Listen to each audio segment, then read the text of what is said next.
ఈ దునియా నుంచే మనసు దూరం చేసుకునేటటువంటి మహాత్ములు, ఋషులు, యోగిలు, సత్పురుషులు, అసలు వాళ్ళు దునియా నుంచి దూరం అయినరు అన్నప్పుడు, దునియా నుంచి దూరం అయినరు అన్నప్పుడు ఏముంటది అంటే వాస్తవంగా ఈ విషయము దేవునికి దగ్గరున్నోడు, దేవునికి దగ్గరున్నోళ్ళు ఈ దునియా నుంచి దూరం ఉన్నాడు. తపస్సు ఉంటుంది అది. ఇంకా బయటికి కనిపించకొచ్చిందంటే ఇంకేం పని?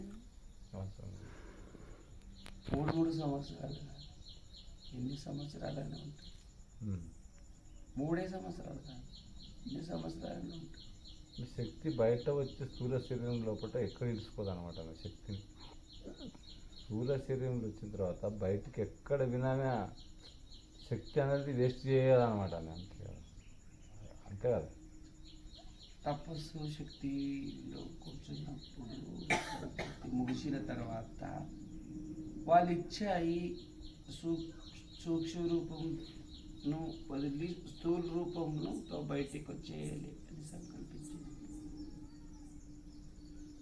బయటికి వచ్చినాక సాదా సీదా ఉంటుంది, సాదా సీదా సరళగా.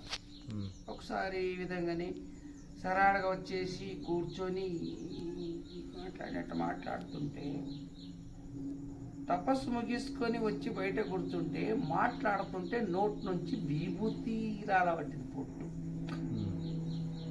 పొట్టు విభూతి ఎట్టుంటుంది కదా, అట్లా నోట్ నుంచి లోపలికి వెళ్ళి మాట్లాడుతుంటే విభూతి రాలబట్టి. అలాంటి పరిస్థితి, నీళ్ళకి నేలకల కూడా తడి లేదు. అసలు ఘోరం తపస్సు. అమెరికాలో వచ్చి పరిశోధన చేద్దామంటే అట్లా సైన్స్కి అబ్బలేదంటాను, సైన్స్కు అబ్బలేదంటాను. ఇంకొకటి తలలు వీక్కురాడు బయలుదేసేస్తుడు అంట. సైన్స్కు తపస్సుకు ఆధ్యాత్మికముకు అజగజాంతర ఫరక్ ఉంటుంది. అంటే ఎందుకు వచ్చారు అంటే వాస్తవమా నిజమా, వాస్తవంగా వీళ్ళు ఆహారం లేని నీరు లేని ఉంటారా అని చెక్ చేసి ముఖం కడుక్కుని పైన వేసుకున్న తుడుచుకున్న వస్త్రం, వాళ్ళు స్నానం చేసిన నీరు పారుతాయి కదా, అవి తీసుకొని వెళ్ళిండ్రు. తీసుకెళ్ళి చెక్ చేసి టెస్ట్ చేసి రౌత్ మీద ఓం కూడా ఓంపించారట. ఊరి నోటి నుంచి ఓమండి మాట్లాడుతూ అది తీసుకెళ్ళి అండబేది అట్లా ఉండగలుగుతారు. అట్లా ఉన్నారు కదా, ఇది మా భారతదేశంలో అంటే. అప్పుడు వచ్చేసి మళ్ళీ సాష్టాంగ నమస్కారం చేసి తప్పైంది ఏమైనా ఉంటదేమో అనుకున్నా, ఏం లేకుండా కూడా బతకగలుగుతారు కదా. ఋషుల పరంపర. కదలాడే కోయిల అంటే కదలాడే గుడి, మాట్లాడే దేవుడు ఎవరన్నా ఉంటే ఇలాంటి వాళ్ళు ఉన్నారు కదా మా దేశంలో ఇంకా అని గౌరవపడి జై కొట్టి నమస్కారం సాష్టాంగ నమస్కారం చేసి వాళ్ళు అమెరికాలో ఎంత చెప్పేసి 4 స్తంభాలు లేకుండా ఇటువంటి వాళ్ళు ఉండి భారతదేశం మీద ఇట్లా లేబడ్డది అనేది తపనతోటి వాళ్ళు ఇది చేసారు. అందుకు డాక్టర్ వచ్చిండ్రు, ఒకసారి ఇటువంటి విషయాలనే ఒక విషయం వచ్చింది. ఎట్లా ఉండగలుగుతారు? ఏం లేకుండా ఒక జీవి ఉండలేదు ఈ భౌతికమైన పంచభౌతికమైన శరీరంలో. నశించిపోతుంది కదా. అంటే చూస్తారా అంది, సొంతంగా అమ్మనే ఉంది, వేరే ఎవరన్న మాట. చూస్తారా, ఉండగలుగుతుందా లేదని చూడగలుగుతారా? చూడండి మరి. అంటే శివరాత్రి 73 రోజులు ఉండే. ఆమె మెట్లో ఒక గదిలో నేను ఉంటా, మొత్తం గది అంతా ప్యాక్ చేసేయండి, గాలి రాకుండా నన్ను ఉంచండి. 71వ రోజుకు కలుతాం మనం, మళ్ళా ఉంటారా లేదా చూడండి. అది ఎన్టీ రామారావు మెట్ల అది ఇప్పుడు. అప్పుడు సరే అంటారు, దాంతో డేట్లో సహా ఉన్నాయి, చరిత్ర పెట్టి గది ఉంది, గదిలో ఉంది, ప్యాక్ చేసింది. సిల్వర్ సిమెంట్తో ఇటుక అన్ని ప్యాక్ చేసి పెద్ద పెద్ద మనుషులు అందరు వచ్చి వాళ్ళు అంటారు, కిటికీ గాలి అన్నారా అని మా ఆహారం నీరు లేకుండా నేను వాయు భక్షుడు వాయనను అది కూడా వద్దన్న నాకు. అది వద్దు, గాలి కూడా వద్దు, వాయు కూడా వద్దు చెప్పేసి ఉంది. మళ్ళా కలుద్దాం. 71 రోజుకు శివరాత్రి రోజు భేటీ అయ్యాను. అన్నమాట సరే అన్న. ఓకే అన్నీ రెడీ చేసారు, అమ్మగారు కోసం ప్యాక్ చేసారు. ఆ సందర్భంలో అన్ని రోజులు యా మానవుడు కూడా దగ్గర ఉండకూడదు, యా భక్తులు ఎవరు రాకూడదు. గవర్నమెంట్, మిలిటరీ, పోలీస్ చుట్టుముట్టు 3 కిలోమీటర్ 4 కిలోమీటర్ దూరం మానవుడు తిరగరాదు. అన్ని రోజులు కడవనే గడిచింది. 71 రోజు అయింది. రేపు 71 రోజు అవుతుంది అన్నప్పుడు మహాశివరాత్రి. తండోపతండంగా జనం భక్తులందరూ వచ్చారు. దగ్గర రాని లేదు, దూరం కూర్చొని పెట్టారు. 71 రోజు కావాలి, వాయుభక్షణం కూడా లేకుండా ఈ జీవి ఉంటుందంటే ఎట్లుంటుందో చూడాలి, అది కరెక్ట్ కావాలి అని చెప్పేసి చూసుకుంటే నేను ఎవరి దగ్గర పోలేదు, టచ్ కూడా చేయలేదు. ఆటోమేటిక్ తానే పటా పటా పటా పటా పటా పగిలి కింద పడ్డప్పుడు ఫోటో తీసింది ఉన్నది అమ్మ. ఫోటో తీసింది ఉన్నది. ఈ దర్శనం స్వయంగా దర్శనం ఇచ్చిన ఫోటో ఉన్నది.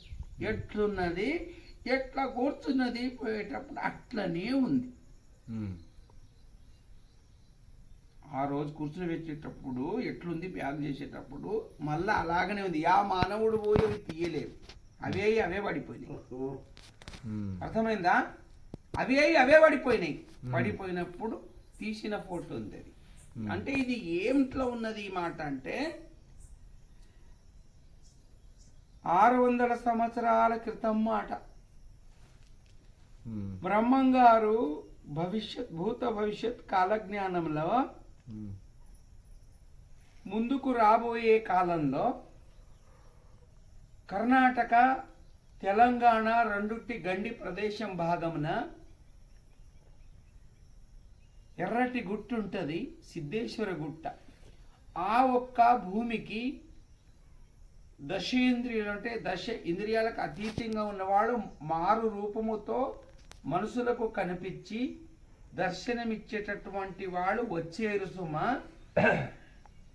సమాధి స్థితిలో ఉండి సమాధి పలికి దర్శన ఇచ్చేరు సుమ. వాళ్ళ పేరు మా మీ అనేటిది పేరు మీద పిలిచేరు సుమ. వీపు తిరేకలు ఎర్రొట్టు బొట్టు పెట్టుకొని మనసులాగానే ఉండి నవ్వుకుంటూ మాట్లాడారు. వాళ్ళకి గుర్తుపట్టాలి అని చెప్పిండు కాలజ్ఞానంగా. ఆయన కాలజ్ఞానం రాసింది ఎప్పుడు, ఇది జరిగేది ఎప్పుడు 600 సంవత్సరాల క్రితమే బ్రహ్మంగారు రాసి ముందుకు వస్తుంది. ఈ భవిష్యత్ కాలజ్ఞానం అంటే ఇది. ఎవరెవరో చరిత్ర సృష్టించి ఎవరో వచ్చి ఆడ ఉండి ఈ విధంగా చేశారని కాదు, ముందయ్యే సమస్య మొదలే రాసి పెట్టింది. అది కాలజ్ఞానం. కరెక్టే, అది కరెక్ట్ ఉన్నందుకే కదా ఈ అమ్మనే కదా. ఈ అమ్మని అది చెప్పిన గురు మట్కల్ గురు ఆ ఊరు సిద్ధేశ్వర బెట్ట అనే ఉంది కదా, గురు మట్ అది వేరే. సిద్ధేశ్వర గుట్ట, సిద్ధేశ్వర గుట్ట అంటే సిద్ధులు ఉండే స్థానం. సోలాపూర్ సిద్ధరామేశ్వరుడు, శ్రీశైలం మల్లికార్జున దర్శనం తపస్సు చేసేవాడు, చిన్నతనంలో ఆరాధన చేసేటోళ్ళు వాళ్ళు ఇంటి వాళ్ళు అందరూ అమ్మని పోయేటారు సోలాపూర్ సిద్ధరామేశ్వరుడు. ఆ ప్లేస్లతోనే అదే దారి పొంటి పోయేటప్పుడు అక్కడ ఆయన లింగం ప్రతిష్ట చేసిపోయింది. అది సిద్ధుల గుట్ట, సిద్ధేశ్వర గుట్ట అంటాం దానికి. తర్వాత ఈ అమ్మ వచ్చి ఇక్కడ నిలిచినాక మాణిక్యగిరి చేసి సిద్ధేశ్వర గుట్ట, మాణిక్యగిరి కాశీకి పోయి శివలింగం తెచ్చి ప్రతిష్ట చేసేసినాక మాణికేశ్వర శివాలయం, అక్కడ మాణిక్యగిరిని నామకరణం చేసి తపస్సు చేసేసి అక్కడ అమ్మ నిదర్శనాలు కొన్ని పవాడాలు చూపించిన తర్వాత అందరు కూడా దర్శనిస్తారు. ధన్యులు చేసి ఎన్టీ రామారావు వచ్చిండప్పుడు, ఇందిరాగాంధీ కూడా వచ్చింది అడిగి, దర్శనం కాలేదు ఇందిరాగాంధీకి. అదే అందుకే ఎన్టీ రామారావు పట్టుకొని శ్రీశైలంలో మల్లికార్జున భ్రమరాంబ గుడి ప్రాంతంలో చెంచులు దున్నపోతులు కొని బలిస్తారడ. అది ఎలాంటి చేయకూడదు ఇక్కడ ఈ దేవస్థానం కానీ అమ్మనే అక్కడ పెట్టి బంద్ చేపించింది. అక్కడ 3 సంవత్సరాలు కనిపించకుండా అంటే ఒక చెట్టు మీద వెంకటమ్మ చలమ అని ఉంటుంది లొంక. ఆ చెట్టు మీద 3 సంవత్సరాలు యామానవుని కూడా కనిపించకుండా 3 సంవత్సరాలు ఏకాగ్ని ఒక్కతే తపస్సు చేసింది అడవి, ఘోర అడవిలో శ్రీశైలంలో. అది ఇప్పుడు కూడా తపో వనము అనేది ఆశ్రమం, సుఖాశ్రమం అనేది ఉంటుంది. శ్రీశైలంలో పోతే కనిపిస్తుంది. పాతాళ గంగా రోడ్డుకు పోయేటప్పుడు హనుమాన్ టెంపుల్ ఉంటుంది కదా, పక్కకే అన్నదాన సత్రం అని మాణికమ్మది ఉన్నది. ఎప్పటికీ అన్నదానం చేస్తారు. ఆమె తపస్సు చేసింది 2-3 కిలోమీటర్లు దూరం పోవాలి రిటర్న్ తిరిగి ఇక్కడ పొద్దుపట్టు. మూలస్థానం యానగుంది అన్నమాట. యానగుంది పక్క గురుమెట్కల్ ఉంది కదా, ఆ యానగుంది. గురుమెట్కల్ అంటే గురు ముట్టిన కళ్ళు. గురుమెట్కల్ అనే అర్థం ఏమిటి అంటే, గురువు ముట్టిన కళ్ళు అంటే గురువు ముట్టిన రాళ్ళు అని అర్థం. గురువే తయారు చేసినటువంటిది మఠం ఉంది అక్కడ, మఠం. అందుకు కాబట్టి మొత్తం చేతార చేసిండు సొంతం. ఆ గురువు కూడా పిలిచిండి అమ్మకు, పిలిపించి రమ్మన్నాడు. అంటే అమ్మగారు వెళ్ళిండ్రు. పోయినాక కూర్చునబెట్టి అన్ని యోగ రహస్యం గురించి మాట్లాడి, ఒకటి గది ఉంటుంది. ఆ గదిలో ఎన్ని సంవత్సరాల నుంచి ఎవరు పోకుండానే బంద్ అయిందట. నైవేద్యం పెట్టాలా, బయటికి రావాలి. అట్లా అన్నందుకు అమ్మగారు అన్ని చూపించుకుంటూ వస్తే గిన్నె ఏముంది అని అడిగినట్టు, తాళం వేసినట్టు దాన్ని. ఇలా అన్నపూర్ణాదేవి ఒక గది మందిరం ఉందమ్మా, గుహ ఉంది, ఎవ్వరు పోరు అని. అమ్మగారు అన్నట్టు నేను పోతా, నేను అందులో పోతా అన్నారు. అని అందులోకి ఉన్నదంతా తీసేసి రాత్రి అంతా అక్కడ ఉండేసి అందులోనే ధ్యానం చేసి దైవీ శక్తితో తపస్సు చేసి సాక్షాత్కారం చేసుకొని వచ్చింది. అందులోకి అన్నపూర్ణాదేవి సాక్షాత్కారం చేసుకొని బయటికి వచ్చి మరి ఇట్లా సమస్య. అప్పటి నుంచి అంతవరకు తెల్ల వైట్ బట్టలు కట్టుకుంటుండే. అప్పటి నుంచే పాదుకలు, త్రిశూలము, కాషాయ వస్త్రం ఆ గురువే ఇచ్చిండు అమ్మగారికి. అప్పటి నుంచి అమ్మ అని పిలిచింది. అంతవరకు మాణికమ్మ అంటారు. అప్పటి నుంచి అమ్మ అని పిలుస్తారు. ఆపద నుంచి కాషాయ వస్త్రం ధరించి శాంతవీర స్వామి గురువు పేరు.